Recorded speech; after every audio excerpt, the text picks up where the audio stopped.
Era exactamente las 5:30 en Ouagadougou, la capital de Burkina Faso.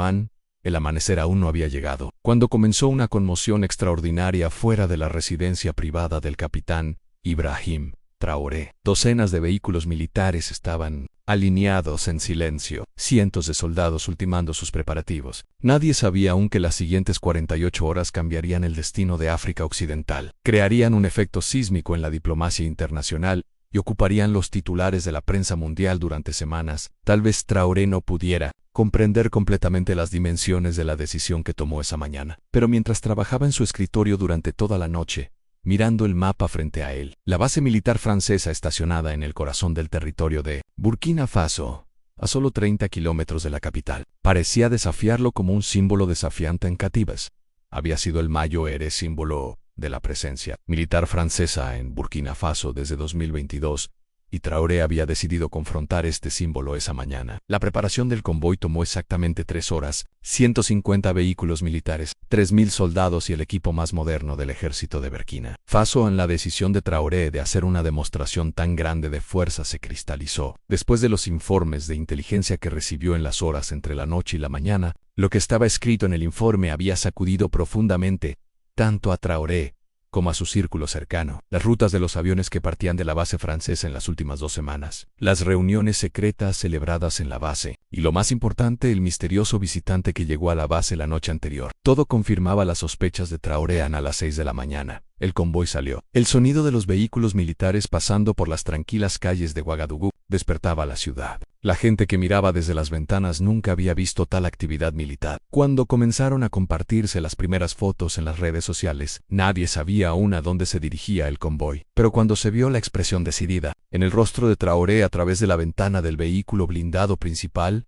se entendió que esa mañana no sería una mañana común. Cativas había comenzado su rutina habitual con la primera luz de la mañana, mientras los soldados franceses se dirigían al desayuno después de su ejercicio matutino. Los operadores de radar estaban en sus puestos. El comandante de la base, el coronel Marc Dubois, recibía el primer resumen de inteligencia del día, como lo hacía todas las mañanas. Pero esa mañana era diferente. Las primeras señales del radar mostraron que un gran convoy se acercaba a la base. El primer pensamiento de Dubois fue que se trataba de un ejercicio rutinario del ejército de Burkina Faso. Después de todo, existían protocolos de coordinación entre los ejércitos de ambos países. Sin embargo, el tamaño y la ruta del convoy hicieron sonar las alarmas. El primer informe que llegó a la base a las 7:15 fue impactante. El convoy se dirigía directamente hacia la base de Gati y no se había recibido ninguna solicitud de coordinación.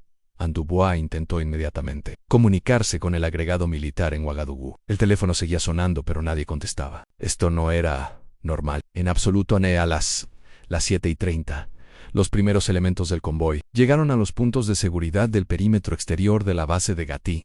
El vehículo de Traoré iba al frente, seguido de incontables vehículos militares y las fuerzas de seguridad francesas no sabían qué hacer, esperando órdenes de sus comandantes. Tal escenario no estaba cubierto por ningún protocolo de seguridad. Además, se enfrentaban al líder de facto de Burkina Faso. Cuando Traoré salió de su vehículo, el silencio a su alrededor parecía ensordecedor. Los soldados franceses no sabían cómo sostener sus armas mientras los soldados burkineses se alineaban detrás de su líder. Solo había unos pocos metros entre los ejércitos de ambos países, pero esa distancia se sentía como kilómetros. En ese momento, los teléfonos comenzaron a sonar en varias capitales europeas, mientras se convocaba una reunión de emergencia en el Palacio del Elíseo en París. Se activaba la alerta roja en la sede de la OTAN, en Bruselas, y en el Pentágono, en Washington. El Africa Desk comenzó a monitorear los acontecimientos minuto a minuto. El mundo aún no sabía qué estaba ocurriendo en esta pequeña base francesa en el corazón de Burkina Faso, pero todos conocerían este nombre en las próximas. Traoré estaba de pie frente a la puerta principal de la base francesa. Detrás de él, 3.000 soldados. Frente a él, las fuerzas de seguridad francesas, desconcertadas. Traoré tenía un documento oficial en la mano, y el contenido de ese documento crearía un efecto sísmico en la diplomacia mundial. Solo unas horas después, el documento no era una solicitud del gobierno de Burkina Faso para que las fuerzas militares francesas se retiraran del territorio del país. Esto era algo muy diferente, mucho más audaz y mucho más arriesgado. A las 8 de la mañana, Traoré comenzó a hablar a través de un altavoz. Quería asegurarse de que su voz llegara a cada rincón de la base. La primera frase de su discurso conmocionaría tanto a los soldados franceses como al mundo. Soy el capitán Ibrahim Traoré, hablando en nombre del pueblo de Burkina Faso. Esta base ahora está bajo el control del ejército de Burkina Faso. En el momento en que se pronunciaron estas palabras, los teléfonos de todo el mundo comenzaron a volverse locos. El coronel Dubois estaba empapado en sudor cuando escuchó las palabras de Traoré. El oficial experimentado de 57 años había vivido muchas crisis durante su carrera de 30 años en el ejército francés. Había servido en Malí, Afganistán, Irak, pero nunca había enfrentado una situación como esta. Frente a él no estaba una fuerza enemiga, sino el líder de un país que se suponía debía ser un aliado. La ley internacional, la diplomacia, los protocolos de la OTAN, ninguno de ellos proporcionaba una guía para tal escenario. El primer reflejo de Dubois fue llamar inmediatamente a París. Pero las líneas telefónicas estaban congestionadas en el Palacio del Elíseo, en el Ministerio de Relaciones Exteriores, en el Ministerio de Defensa. Todos intentaban recibir la misma noticia al mismo tiempo. Eran las 8:15 de la mañana, y los altos funcionarios franceses acababan de terminar su desayuno. Nadie estaba preparado para enfrentar tal sorpresa. Traoré continuó su discurso a través del megáfono. Su voz era calmada pero decidida. Estas tierras son territorio de Burkina Faso. Todo el personal y equipo ubicado en esta base estará bajo la seguridad del ejército de Burkina Faso. Nadie será dañado.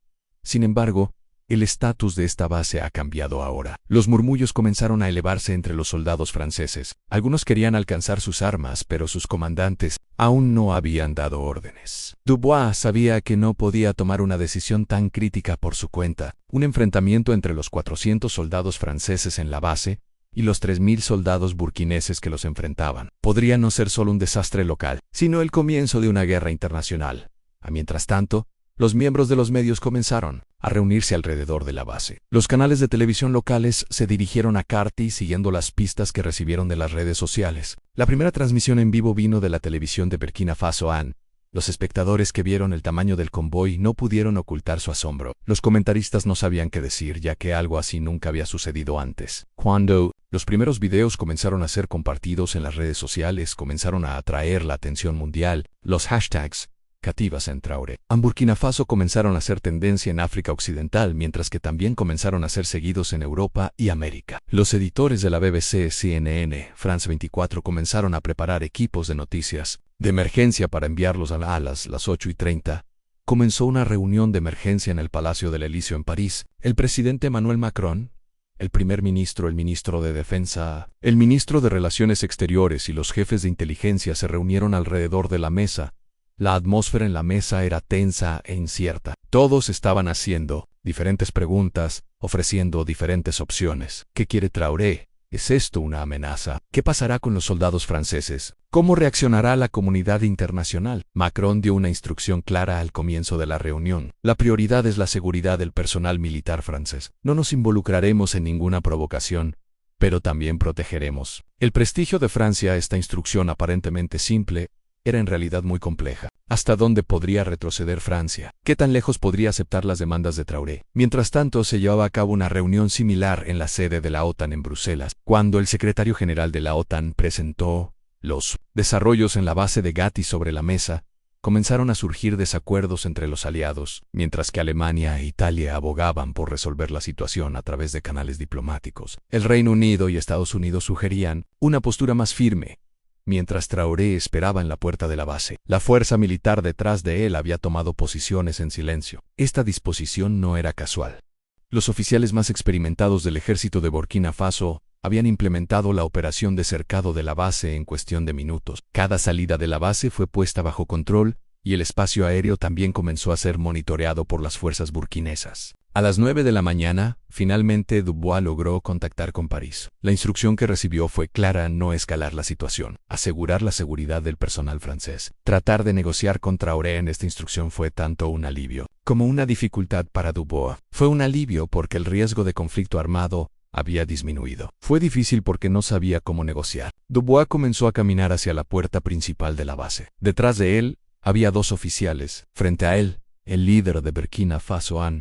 Este paso fue quizás el momento más crítico de su carrera. Con cada paso, pensaba, no solo en su propio futuro, sino también en las relaciones entre los dos países. Cuando Traoré vio a Dubois, lo saludó con una actitud tranquila. El primer contacto visual entre los dos líderes tuvo lugar frente a miles de soldados. Alrededor de ellos, Dubois comenzó a hablar en francés, pero Traoré respondió en inglés. Incluso este pequeño detalle mostró cómo se había cambiado el balance de poder. El coronel Dubois dijo a Traoré: hay asuntos que quiero discutir contigo, pero primero déjame decir esto. Ni tú ni tus hombres están en peligro. Esto debe hacerse con espíritu de cooperación. La respuesta de Dubois fue diplomática pero impotente. Capitán Traoré, esta base está protegida por acuerdos internacionales. Tal acción podría conducir a una crisis diplomática. La sonrisa de Traoré fue tanto sincera como decidida. Coronel, ya existe una crisis diplomática. Solo estamos tratando de corregirla. Mientras esta conversación se llevaba a cabo, la prensa mundial comenzó a llegar a la base de Gati. Las agencias de noticias internacionales dieron órdenes de enviar a sus corresponsales más cercanos a África hacia la región. Los corresponsales de las agencias Reuters, AFP salieron de Ouagadougou hacia Kating y a las 10 llegó la primera reacción internacional. El comunicado del Ministerio de Relaciones Exteriores de Francia fue breve, pero claro: estamos monitoreando de cerca los desarrollos en Burkina Faso. Garantizar la seguridad del personal francés es nuestra prioridad. Esperamos que la situación se resuelva a través de canales diplomáticos. Este comunicado mostró lo difícil que era la posición de Francia. No podía tomar una postura demasiado dura ni demasiado blanda. Un comunicado que encolerizara a Traoré podría poner en peligro a los soldados franceses. Un comunicado demasiado suave podría minar el prestigio de Francia en la Unión Africana. También comenzó a convocar reuniones durante estas horas. En la sede de la UA, en Addis Abeba, los embajadores de los países miembros solicitaron una reunión de emergencia. Los desarrollos en Carebas no solo eran un asunto entre Burkina Faso y Francia, sino una situación que podría afectar el futuro de toda África. La primera reunión entre Traoré y Dubois duró 1 hora. En esta reunión, Traoré expuso claramente sus demandas. Estas demandas eran la transferencia de la base de Gati al ejército de Burkina Faso, un calendario para la retirada de la presencia militar francesa del país y la independencia total. En las políticas de seguridad de Burkina Faso, Dubois dijo que no podía cumplir directamente con estas demandas y que necesitaba consultar con París. Traoré dijo que era paciente pero determinado. Te doy 24 horas, coronel. Puedes consultar con tus superiores durante este tiempo. Este periodo de 24 horas era de vital importancia para la diplomacia mundial. Francia, la OTAN, la Unión Europea, la UA y la Organización de las Naciones Unidas se activaron simultáneamente. Los canales diplomáticos comenzaron a trabajar rápidamente. La diplomacia telefónica alcanzó su punto máximo en París. A Macron llamó a Angela Merkel. Estaba tratando de obtener el apoyo de Alemania. En Berlín, sin embargo, la respuesta de Alemania fue fría. Merkel había criticado durante mucho tiempo la política de África de Francia y pensaba que esta crisis también era el resultado de problemas que Francia había creado por sí mismas en Londres. Boris Johnson mostró una actitud más de apoyo, pero no había mucho que el Reino Unido pudiera hacer de manera práctica. La Gran Bretaña post-Brexit había perdido su influencia en Europa.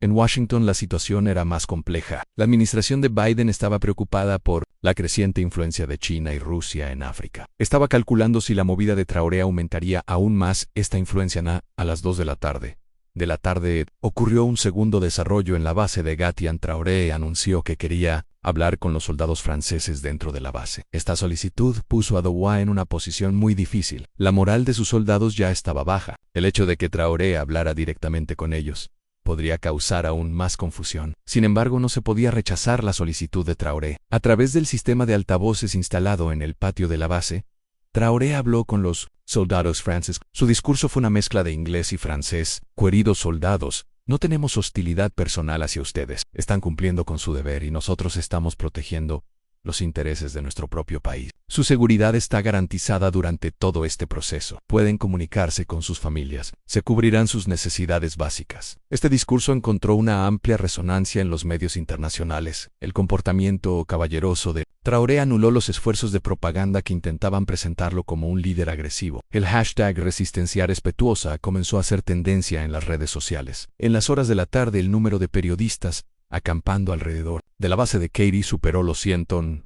Los medios internacionales comenzaron a seguir esta crisis minuto a minuto. BBC World, CNN International, France 24, RT, Al Jazeera, todos trataban de emitir en vivo desde Katy.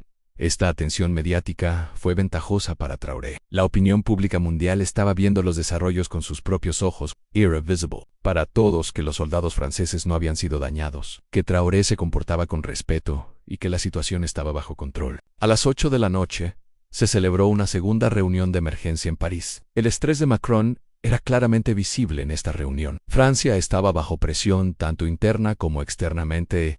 Internamente, la opinión pública francesa estaba preocupada por la seguridad de los soldados Han en el extranjero. El apoyo de los aliados fue menor al esperado. En la reunión se discutieron tres opciones diferentes. Primero, intentar retomar la base mediante intervención militar. Sin embargo, esta opción se consideró demasiado arriesgada. Segundo, negociar con Traoré para hacer un plan de retirada gradual. Al tercero, involucrar a la comunidad internacional para ejercer presión diplomática. Macron prefirió la segunda opción. El prestigio de Francia era importante, pero la seguridad de los soldados franceses era más importante. Un plan de retirada negociable salvaría tanto a los soldados como preservaría el honor de Francia. Esta decisión fue comunicada a Dubois a la medianoche. Las negociaciones de la segunda ronda con Traoré comenzarían al día siguiente por la mañana. En estas negociaciones, Francia revelaba su intención de retroceder por primera vez en tantos en dos. Mañana del segundo día, la atmósfera alrededor de la base de Katy había cambiado. Los medios se habían calmado relativamente. Las esperanzas de una solución diplomática habían aumentado. Traoré accedió a reunirse con Dubois temprano. En esta segunda reunión, Dubois habló con la autoridad que recibió de París. Capitán Traoré, mi gobierno está dispuesto a negociar. Sin embargo, queremos algunas garantías en la retirada segura del personal francés, el estatus del equipo y las posibilidades de cooperación futura. La respuesta de Traoré fue positiva. Coronel, también queremos ser constructivos. La retirada gradual en 3 meses, la transferencia segura de equipo valioso y la cooperación sobre la base de una relación igualitaria en el futuro son posibles. Este proceso de negociación se detalló por la tarde. Ambas partes trajeron a sus abogados y diplomáticos. Los medios internacionales anunciaron este desarrollo como la gran reconciliación en las horas de la tarde. Se firmó un acuerdo preliminar. Traoré y Dubois se dieron la mano frente a la prensa mundial. Esta fotografía se convirtió en un símbolo de una nueva era en las relaciones África-Europa. 3 meses después, el último soldado francés también dejó Burkina Faso. La base de Katy fue transferida al ejército de Burkina Faso. Traoré ganó prestigio internacional durante este proceso. Su posición en el liderazgo africano se fortaleció en Francia. Por otro lado, aprendió lecciones importantes de esta crisis. Decidió revisar su política hacia África. Entendió que los hábitos de la época colonial ya no podían mantenerse. La crisis de Katy produjo resultados tanto locales como globales. A nivel local, se consolidó la independencia de Burkina Faso. A nivel global, comenzó un nuevo paradigma en las relaciones África-Europa. Esta crisis también mostró cómo funciona la diplomacia moderna. Las redes sociales, los medios internacionales, la presión de la opinión pública, todo influyó en el curso de la crisis. La diplomacia tradicional por sí sola ya no era suficiente. La estrategia de Traoré no fue solo el uso de la fuerza militar. La gestión de los medios, el apoyo de la opinión pública, la imagen internacional, había calculado todo eso. Este fue uno de los factores que lo hizo exitoso. En conclusión, la crisis de la base de Katy se convirtió en un ejemplo de cómo los pequeños países pueden luchar contra las grandes potencias en el siglo XXI. Con una estrategia inteligente, el apoyo de los medios y el uso correcto de la opinión pública internacional, David pudo derrotar a Goliat. Esta historia mostró el rostro cambiante de África y los audaces pasos de sus jóvenes líderes. Traoré había dado un paso que afectaría no solo a su país, sino a todo el continente. Y este paso fue exitoso de una manera que pasará a la historia. La crisis de la base de Katy, de ahora en adelante, se enseñará en los cursos de relaciones internacionales estudiados en academias de diplomacia y se convertirá en un punto de referencia en los estudios africanos. Porque esta crisis no fue solo un desacuerdo entre dos países, sino que se convirtió en un símbolo de la dinámica cambiante de la época.